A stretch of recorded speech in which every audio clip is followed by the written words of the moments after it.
कानून का एक नया टॉपिक आपके सामने लेके आए हैं। आज इस वीडियो में हम आपको बताएंगे कि घर, फ्लैट और ज़मीन की रजिस्ट्री कैसे करें।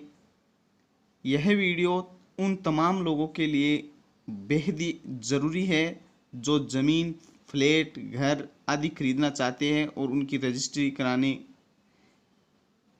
कराना चाहते हैं। तो इस वीडियो को ज़रूर देखें।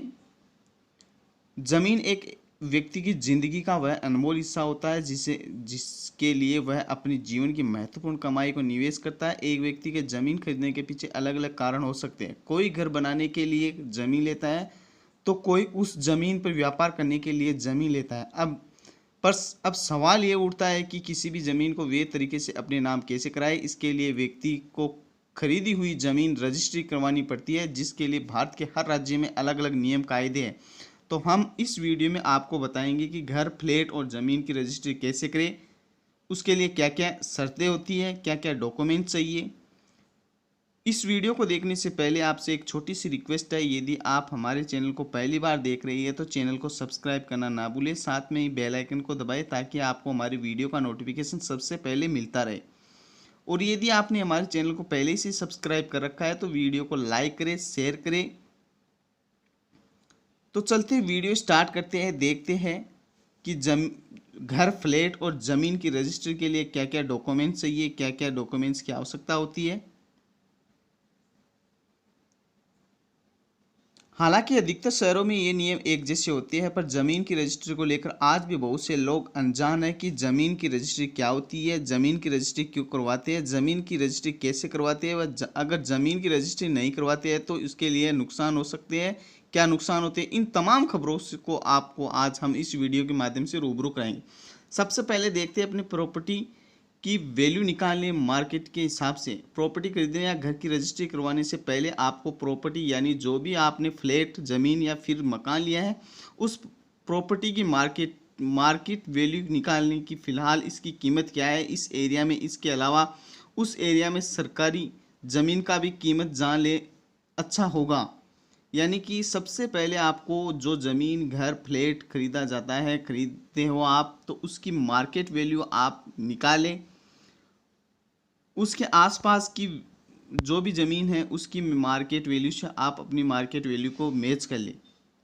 तो सबसे पहला काम है अपने प्रॉपर्टी की वैल्यू निकालना, ताकि उसके हिसाब से आप अपनी रजिस्ट्री करवा सकें। तो दोस्तों, आपको हम घर, फ्लैट आदि की रजिस्ट्री के बारे में संपूर्ण जानकारी देंगे। इस वीडियो को देखने के बाद में इसके संबंध में किसी अन्य वीडियो को देखने की आपको आवश्यकता नहीं होगी। इस वीडियो को पूरा देखें ताकि आप किसी भी घर, फ्लैट को खरीदते समय उसकी रजिस्ट्री कराने के संबंध में अनजान न रहे और आप अपने मकान, घर और ज़मीन की रजिस्ट्री आसानी से करवा सकें।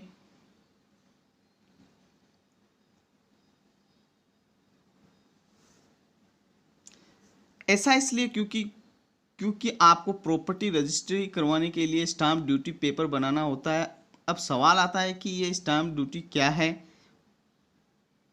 इस स्टाम्प ड्यूटी इन हिंदी तो आसान भाषा में कहे तो एक तरह का टैक्स होता है जो ज़मीन, प्रॉपर्टी, घर, मकान खरीदने पे लगाया जाता है। अब जब आप कोई प्रॉपर्टी हो उस ज़मीन को ट्रांसफ़र या फिर अपने नाम रजिस्टर या फिर कहीं पंजीकरण करवाते हो तो इससे पहले आपको स्टाम्प ड्यूटी बनाना पड़ता है, जिसके लिए आपको कुछ पैसे देने होते हैं सरकार को, तभी ज़मीन की रजिस्ट्री करवा सकते हैं। यानी कि सब इस प्रॉपर्टी की मार्केट वैल्यू इसलिए कैलकुलेट की जाती है ताकि आप स्टाम्प ड्यूटी बनवा सकें।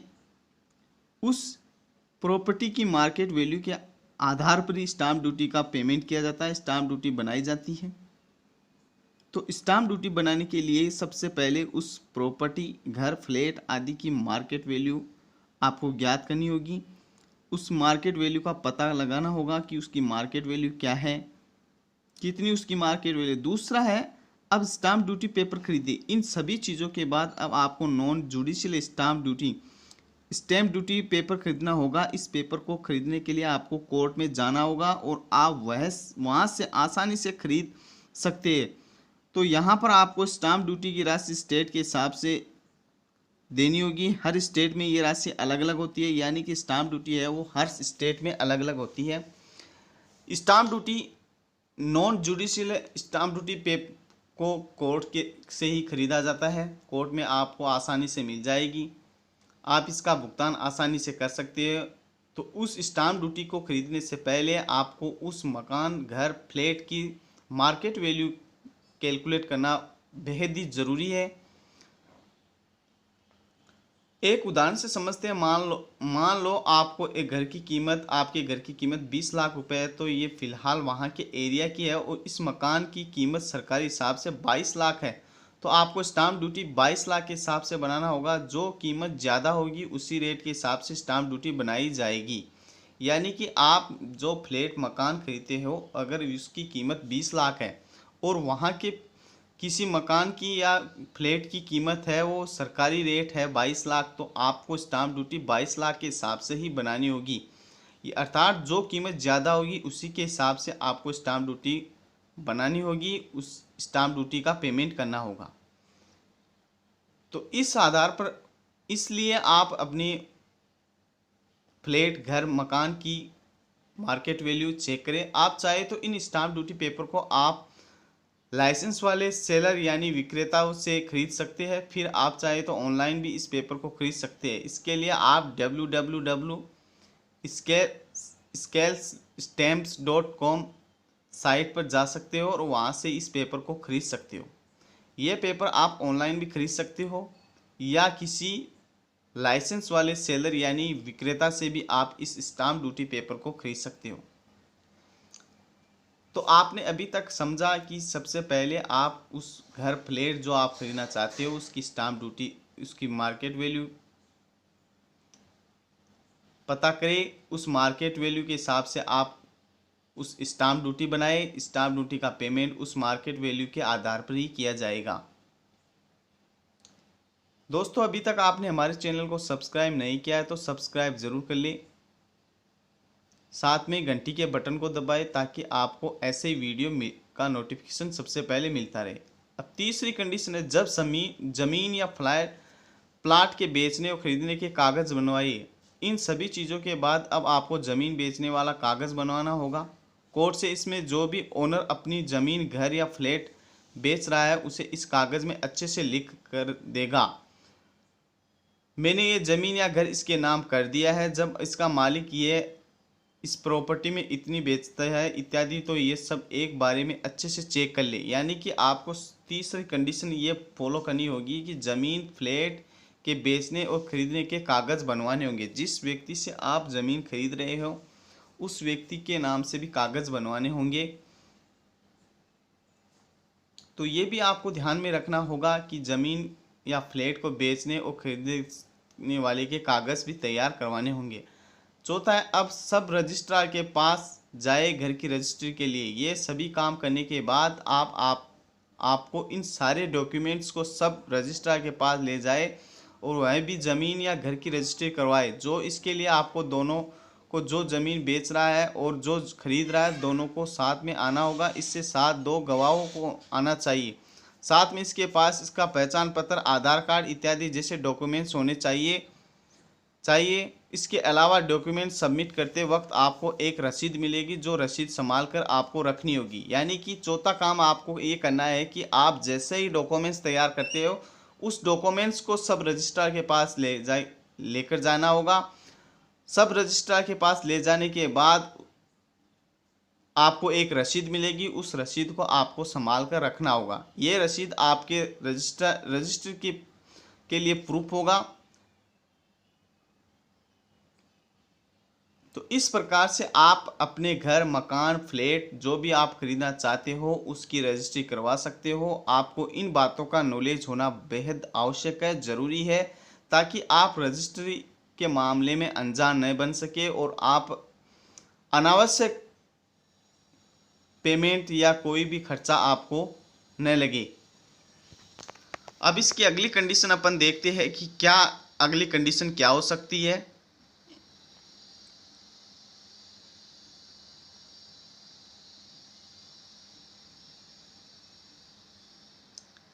अब कुछ दिनों बाद रजिस्ट्री डॉक्यूमेंट कलेक्ट करें। जैसे ही आप ये सारे स्टेप्स फॉलो कर लेते हो, उसके बाद अब आपको ये सारे डॉक्यूमेंट्स वेरीफाई होंगे, यानी चेक होंगे होने की कई डॉक्यूमेंट फेल तो नहीं है। सारे डॉक्यूमेंट सही होने पर आपको डॉक्यूमेंट जमा कर दिए जाएंगे। इसके बाद आपको रजिस्ट्रार ऑफिस से घर की रजिस्ट्री के डॉक्यूमेंट्स ले सकते हो जो आपके नाम पर होगा। यानी कि जैसे ही आप रजिस्ट्रार ऑफिस में डॉक्यूमेंट जमा करवाते हो, रसीद आपके पास होती है, कुछ दिनों बाद ये डॉक्यूमेंट्स वेरीफाई होंगे। वेरीफाई होने के बाद में जैसे आपके डॉक्यूमेंट सही पाए जाते हैं तो आपका रजिस्ट्रार ऑफिस से रजिस्ट्री के डॉक्यूमेंट्स घर भेज दिया जाएगा, या आप स्वयं भी डॉक्यूमेंट्स ले जा सकते हो। तो इस प्रकार से आप अपने मकान, घर, फ्लैट का रजिस्ट्री करवा सकते हो। तो इस तरह आप अपने फ्लैट, मकान, घर की रजिस्ट्री करवा सकते हैं।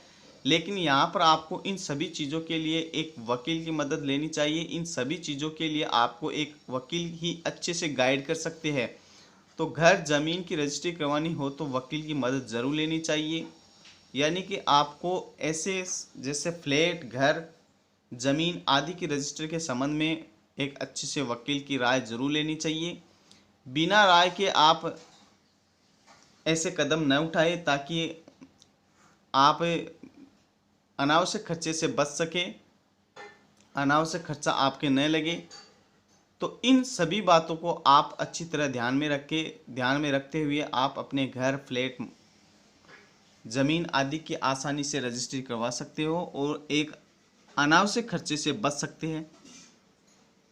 तो दोस्तों, ये था हमारे आज के वीडियो का विषय। उम्मीद है कि आपको ये वीडियो अच्छा लगा है।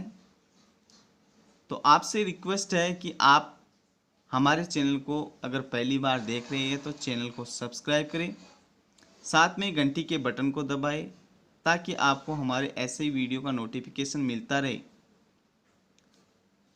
और अगर आपको इस वीडियो के संबंध में और अधिक जानकारी चाहिए तो कमेंट बॉक्स में ज़रूर लिखें, कमेंट करें ताकि आप को हम अच्छे से अच्छे वीडियो प्रोवाइड कर सकें।